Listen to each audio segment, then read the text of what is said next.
Assalamualaikum warahmatullahi wabarakatuh. Halo semuanya, saya Cynthia Meliana Dias Putri dengan NIM C1C019035 dari Prodi Akuntansi Fakultas Ekonomi dan Bisnis, Universitas Jambi. Pada kali ini saya akan membahas tentang penyusunan anggaran jangka pendek yang merupakan tugas dari mata kuliah penganggaran dengan dosen pengampu Bapak Wirmi Eka Putra, SEMSI. Anggaran jangka pendek. Anggaran jangka pendek atau anggaran taktis adalah anggaran yang dibuat dengan jangka waktu paling lama sampai 1 tahun. Anggaran untuk keperluan modal kerja merupakan anggaran jangka pendek. Anggaran kas jangka pendek umumnya disusun dengan cara menelusuri jejak berbagai kegiatan perusahaan yang mengakibatkan terjadinya arus fisik masuk dan arus fisik keluar. Arus balik dari jejak arus fisik yang masuk akan mengakibatkan terjadinya arus kas keluar. Demikian pula sebaliknya, arus kas balik dari jejak berbagai arus fisik keluar akan mengakibatkan terjadinya arus kas masuk. Skema arus fisik dan arus kas. Dalam skema tersebut, terlihat adanya 4 pihak yang sekaligus menjadi penyalur dana dan penerima dana. Nah, mereka itu adalah yang pertama perusahaan yang melaksanakan proses produksi, barang, atau jasa sebagai pihak pertama dan pengambil inisiatif atas terjadinya keseluruhan arus kas dan arus fisik dalam keseluruhan sistem itu. Yang kedua, para rekanan atau pemilik faktor produksi yang bergerak dalam pasaran faktor produksi dan pengambil inisiatif atas terjadinya keseluruhan arus kas dan arus fisik dalam keseluruhan sistem itu. Yang ketiga, ada konsumen atau pembeli produk perusahaan merupakan pihak yang membutuhkan produk perusahaan untuk dikonsumsikan sendiri atau dijual kembali. Yang keempat, ada pemilik dana atau pemerintah, yaitu adalah sebagai pihak yang mempercayakan modalnya untuk digunakan oleh perusahaan untuk perusahaan. Di antara keempat pihak yang membentuk sistem itu, terjadilah arus fisik maupun arus kas yang merupakan arus masuk maupun arus keluar di antara mereka satu sama lain. Arus fisik masuk terjadi pada saat perusahaan membeli berbagai faktor produksi yang dibutuhkannya, dan sebagai gantinya terjadi arus kas keluar pada saat perusahaan membayar faktor produksi yang digunakannya dalam proses produksi. Arus fisik keluar terjadi pada saat perusahaan berhasil menjual produknya pada pembeli atau konsumen. Sebagai gantinya terjadi arus kas masuk pada saat pembeli membayar harga pokok yang dibelinya. Arus kas masuk dan arus kas keluar yang terjadi di antara rekanan. Perusahaan dan konsumen membentuk transaksi rutin atau transaksi operasional yang sifatnya kontinu. Di antara perusahaan, pemilik modal, dan pemerintah, hanya terjadi arus kas masuk dan arus kas keluar. Arus kas masuk terjadi pada saat pemilik dan kreditur menyerahkan modalnya pada perusahaan sebagai penyertaan atau sebagai kredit. Sedangkan arus kas keluar terjadi pada saat perusahaan membayar kewajiban dalam bentuk pajak, restitusi, bea materai, dan sebagainya pada pemerintah. Transaksi ini disebut transaksi keuangan yang sifatnya terputus-putus atau intermittent.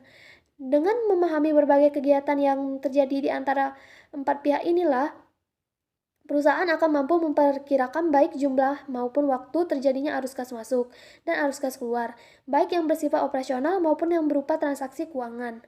Hasil perekaman arus kas masuk dan arus kas keluar ini kita sebut dengan anggaran kas. Jenis-jenis anggaran kas jangka pendek. Yang pertama, anggaran penjualan.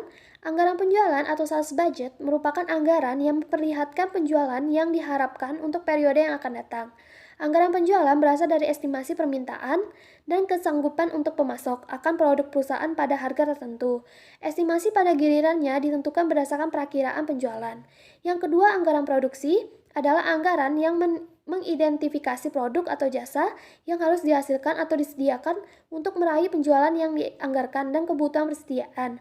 Manajemen pertama-tama menentukan apakah tingkat persediaan barang jadi akan tetap sama, ditingkatkan, atau malah dikurangi. Yang ketiga, anggaran bahan baku langsung. Anggaran bahan baku langsung harus disusun guna memperlihatkan bahan baku yang dibutuhkan dalam proses produksi. Taksiran penggunaan bahan baku berhubungan langsung dengan kebutuhan produksi. Namun, pembelian bahan baku tergantung pada baik taksiran penggunaan bahan baku maupun persediaan bahan baku. Bahkan dengan jumlah yang memadai sepatutnya tersedia untuk memenuhi kebutuhan produksi dan menyediakan persediaan akhir yang dikehendaki untuk tahun anggaran. Sebagian kebutuhan bahan baku ini sudah tersedia dalam bentuk persediaan awal bahan baku. Sisanya harus dibeli dari pemasok. Yang keempat, anggaran tenaga kerja langsung. Anggaran tenaga kerja langsung juga disusun dengan mengacu kepada anggaran produksi. Tujuan anggaran tenaga kerja langsung adalah untuk mempertahankan tenaga kerja yang memadai dalam rangka memenuhi kebutuhan produksi, namun tidak menyebabkan waktu menganggur yang memakan biaya. Seiring dengan itu, tenaga kerja langsung haruslah cukup banyak untuk menghindari waktu lembur yang berlebihan, yang menyebabkan tingginya biaya. Kebutuhan tenaga kerja langsung mestilah dihitung sehingga perusahaan mengetahui apakah tersedia waktu kerja yang memadai untuk memenuhi kebutuhan produksi. Yang kelima, anggaran biaya overhead pabrik. Anggaran biaya overhead pabrik merupakan anggaran taksiran biaya pabrikasi selain biaya langsung yang harus dikeluarkan untuk memenuhi ekspektasi produksi di masa yang akan datang. Biaya overhead harus dipilih-pilih berdasarkan biayanya untuk tujuan penyusunan anggaran dan dibuat tarif overhead yang ditentukan di muka. Yang keenam, anggaran persediaan barang jadi. Komputasi itu diperlakukan karena dua sebab, yaitu yang pertama untuk mengetahui seberapa banyak yang akan dibebankan ke biaya pokok penjualan pada laporan laba rugi dianggarkan, lalu yang kedua untuk mengetahui berapa besar yang akan dilaporkan pada rencana untuk pos barang yang belum dijual. Nilai rupiah unit barang yang belum terjual yang direncanakan ada di tangan perusahaan, yang dihitung dalam anggaran persediaan akhir barang jadi. Yang ketujuh, anggaran beban penjualan dan ADM.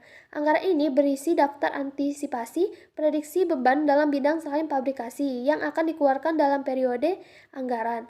Beban penjualan adalah biaya-biaya promosi, penjualan, dan pengiriman produk kepada pelanggan. Beban administrasi adalah biaya yang berkaitan dengan aktivitas seperti pemberian arahan umum bagi perusahaan dan penyediaan jasa bagi personalia.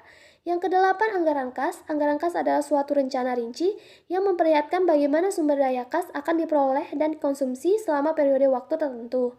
Anggaran kas yang rinci akan memaparkan kapan perusahaan mempunyai kas untuk diinvestasikan dan kapan harus meminjam dana dari kreditor. Hal itu memungkinkan perusahaan untuk memperoleh bunga maksimal atas kelebihan dana dan menghindar biaya tidak perlu dari peminjaman dana. Lalu yang terakhir, anggaran piutang.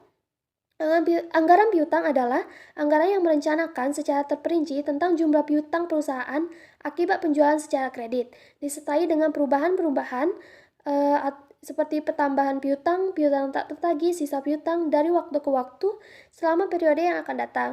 Anggaran piutang digunakan sebagai dasar penyusunan anggaran kas karena salah satu sumber penerimaan kas adalah piutang. Baiklah, sekian penjelasan singkat saya tentang penyusunan anggaran jangka pendek. Mohon maaf jika ada kesalahan. Terima kasih. Wassalamualaikum warahmatullahi wabarakatuh.